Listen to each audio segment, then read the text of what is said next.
So when I have a customer come in, I want to treat them like they're my family, someone that's walked from into my home, and I'm here to feed you, blow your mind away, and take away some of your cares and your problems. Be in Japan what you could imagine it to be without anything lost in translation. I only get one shot. If I fail it, then you won't come back.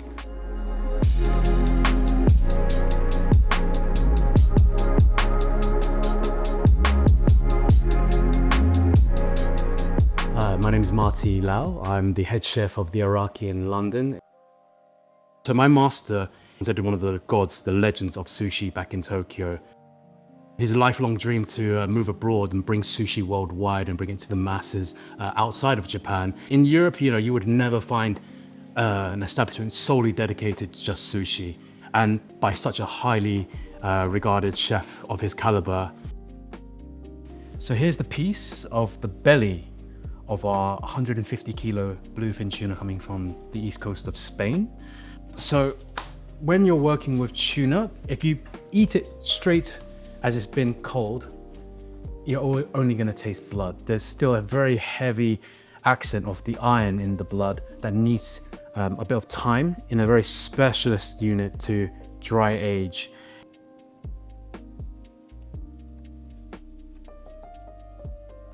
So in front of the guests, when they arrive, this is one of the first things we would do, is to break down and just basically give them an idea of the size of this wonderful creature.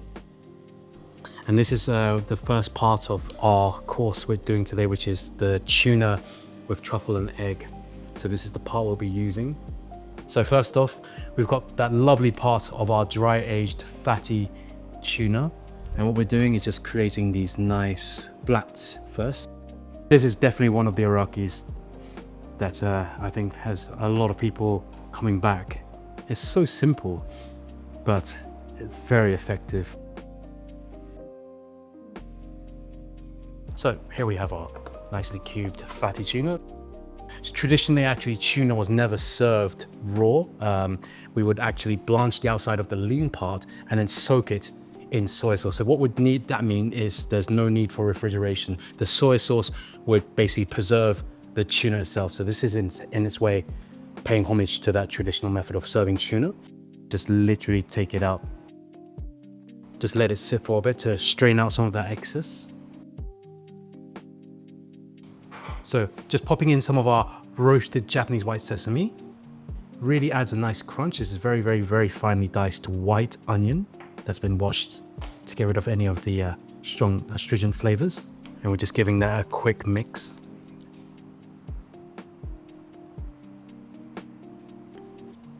So very simply placing on top is these lovely folded scrambled eggs, cooked very lovingly, slowly on a bain-marie. And we're just placing that on top of the soy marinated fatty tuna. Middle of January, and we're still able to get white truffles in season. The smell absolutely is so bonkers. It goes so well with the creamy scrambled egg. And the tuna and truffle, they don't fight each other. They marry very, very well. So here we have it. The Araki style truffle and tuna with a lovely scrambled egg.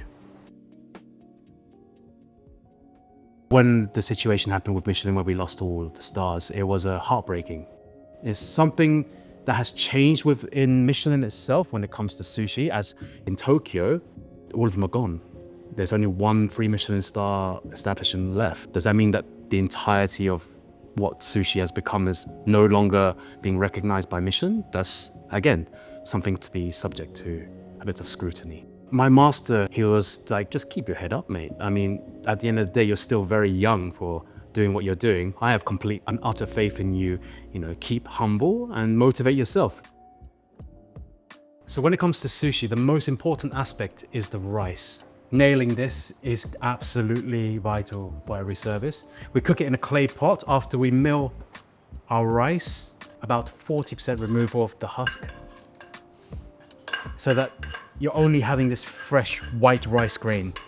Freshly harvested rice has too much water content inside it, so it needs a few months or even year to remove some of that water to bring it down so that when you're mixing in this red vinegar, it doesn't become mush. when you're mixing the rice, the most important thing is you don't want to break the grain. So you're just carefully breaking it apart first. And what you want to do is just literally gently fold in the vinegar here. This rice is basically the foundation for the main part of the sushi meal. Making the nigiri sushi, when you're making a stroke, you want to only make one single cut.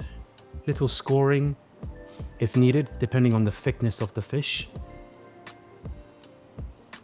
So what I'm looking for when I'm forming a nice piece of sushi is you need to have the right amount of rice to balance with the fish, the right amount of wasabi, the right amount of soy sauce, depending on the fattiness of the fish.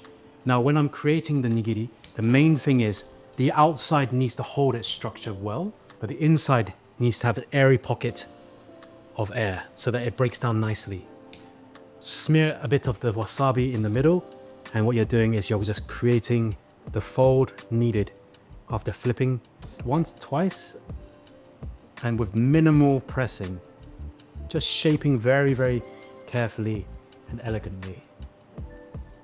When we at the Araki enjoy sushi, we always use fingers because chopsticks are usually not the best tool. It often breaks apart because it's quite loose, and then you enjoy a sensual feeling.